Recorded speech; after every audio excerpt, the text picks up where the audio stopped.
ورنہ ہم نے تو وہ مطالبات نہیں رکھے نا کہ آپ یہاں سے چلے جائیں اور جہاد کریں. یہ ہمیں معلوم تھا کہ ان کے کام ہی نہیں ہے یہ کس طرح کر لے. ہم نے وہ مطالبات رکھے جو ان کی طاقت میں ہے اور وہ کر سکتے ہیں, اور اس کے لیے ان کے اوپر کوئی وہ بھی نہیں ہے. جب انڈیا سرعام اس کو اسلحہ دے سکتا ہے تو آپ ایک فیڈر دودھ کیوں نہیں دے سکتے؟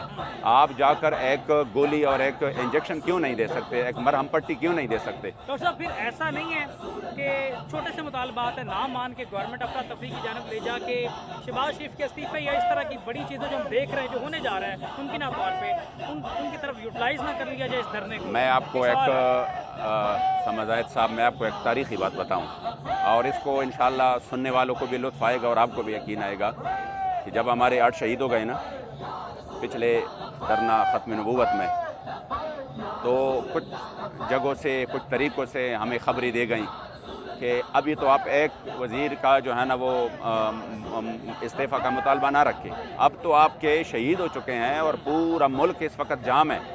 3 دن سے مکمل ملک جام تھا. اب تو آپ کے پاس نا وزیر خارجہ کی بھی, داخلہ کی بھی, فلاں کے بھی ساری یعنی پوری نون لیگ حکومت اس وقت آپ کی مٹھی میں. آپ چاہیں تو یوں اس کو گرا دے. ہم بھی جذباتی تھے. میں آیا ادھر, مجھے اب بھی وہ منظر یاد ہے, میں آیا ادھر فیض آباد اوپر پل کے اوپر بابا جی اپنے خیمے میں تھے. میں بیٹھ گیا, میں نے کہا بابا جی اب کیا ہے مطالبوں کے حوالے سے؟ بابا جی نے کہا وہی ہے جو ہم نے مطالبے رکھے تھے. میں نے کہا اب تو ہمارے شہید ہو چکے ہیں, اب تو ہمارے مطالبے بڑھ چکے ہیں.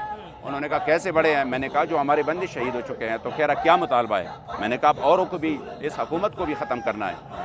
تو بابا جی تو بصیرت کی, ابھی لوگ وہ کہہ رہے ہیں, اسی وقت وہ دیکھ رہے تھے. مجھے کہا نہیں کہہ رہا ایسا ہو نہیں سکتا. کہہ رہا یہ تو 8 شہید ہو گئے, ہم سارے شہید ہو جائیں تب بھی ہم ختم نبوت کے لیے آئے تھے, تو قیامت تک کوئی یہ نہ سمجھے کہ ہماری دھرنا جو ہے وہ ختم نبوت کا ہے, ختم حکومت کا نہیں ہے.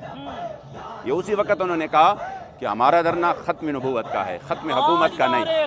تو میں آپ کو یہ سوچوں نا, جو لوگ ابھی سے کہہ رہے ہیں کہ یہ استعمال ہو جائیں گے اور یہ استعمال ہو رہے ہیں یا یہ انشاءاللہ تعالی بالکل سمپل ہے نا, آج اگر وہ ہمارے ساتھ یہ بات مان جاتے ہیں تو یہ سارے چمگوئیاں, یہ سارے آگے پیچھے کہ وہ ختم ہو جائیں گے, ہم چلے جائیں گے. کیا مسئلہ ہے ہمیں؟ آخری سوال ہے, کروڑوں روپے خرچ ہو رہے ہیں, یوٹیلائز پیسہ کہاں سے آ رہا ہے؟ اس کا جواب تو بابا جی دیتے تھے.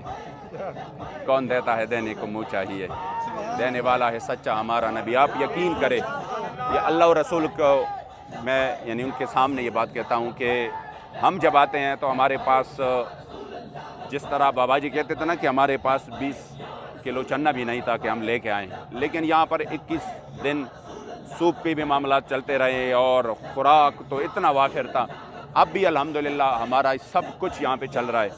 اور سوچ کے یہ مشکل ہے, بندہ نا سوچ کے مشکل ہے کہ یار یہ کارکن ہے, ان کو نا رات کو اس کا آرام نہیں ہے, دن کو فوراً جب سورج چڑھ جاتا ہے تو اس میں آرام ہو سکتا ہے نہیں.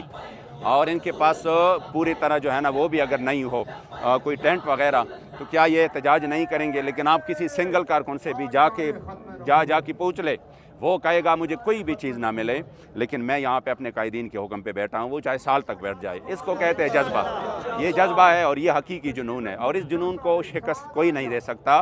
بہتر یہ ہے کہ اس کے ہمارے انتہائی ایک جائز مطالبات ہے, ہر مسلمان کے دل کی آواز ہے, اور اس میں ہمارے فلسطینیوں کے لیے اگر ہمارے یہاں پہ بیٹھنے سے اور ہمارے یہاں پہ کچھ جو ہے نا تکلیف اٹھانے سے, یہ نہیں ہے کہ تکلیف ان لوگوں کو ہے جو روڈ سے نہیں گزر سکتے, وہ تو پھر بھی گھروں میں ہے, وہ تو پھر بھی ان کے لیے انٹرنیٹ ہے کچھ نہ کچھ, لیکن جو یہاں پہ لوگ بیٹھے ان کو بھی تکلیف ہے, ہمیں بھی تکلیف ہے, ہم نے بھی گھر بار چھوڑے ہیں, ہم نے بھی کاروبار چھوڑے ہیں. اور یہ سارے جو ہے نا وہ اس طرح کے لوگ بھی نہیں ہیں کہ ان کے پاس بہت پیسہ ہے اور یہ آ کے یہاں پہ اڑا رہے, نہیں, ان کی بھی گھر کے بہت ساری مشکلات ہیں. لیکن انہی مشکلات کو جب ہم دیکھتے ہیں اور سامنے اپنے بلکتے اور سسکتے آہوں کے ساتھ اپنے مظلوم بہنوں کو دیکھتے ہیں, بھائیوں کو دیکھتے ہیں اور چھوٹے بچوں کے وجود کے ٹکڑوں کو دیکھتے ہیں, تو ہم کہتے ہیں ہمارے اوپر گزر جائیں اور ہم تھوڑے جو ہے نا مشکل میں آ جائے. اگر ہمارے یہاں پہ کچھ تھوڑے سے مشکل کی وجہ سے ان کو 1 گھنٹے کی بھی ریلیف مل جائے تو انشاءاللہ ہمارے لیے مغفرت کا سامان بنے گا. بس اسی کے لیے آئے ہیں اور یہ امید رکھتے ہیں کہ انشاءاللہ اہلیان پاکستان جس طرح میں, ٹھیک ہے کچھ لوگ ایسے ہوں گے جو کہ مشکلات ہے, پھر بھی آپ دیکھ رہے ہیں یہ چل رہا ہے نا, ٹریفک بھی چل رہا ہے, ایمبولینس بھی چل رہے ہیں, لیکن جو اہم بات ہے وہ یہ ہے کہ پنڈی اسلام آباد والے ہمارے مہمان نوازی کر رہے ہیں, وہ میزبان بنے ہوئے ہیں, ان کے ہاں سے لنگر آ رہی ہے, اور وہ جو ہے نا اپنی بھائیوں کی, اگر ان کی یہ دل کی آواز نہیں تھی تو انہوں نے ہمیں جوتے مارنے تھے. لیکن الحمدللہ وہ ہمیں پیار محبت دے رہا ہے، تو اس کا مطلب ہے کہ وہ بھی یہی چاہتے ہیں کہ یار ان کی یہ بے حسی ختم ہو اور یہ جا کے اپنی مظلوم بھائیوں کے لیے کچھ کرے۔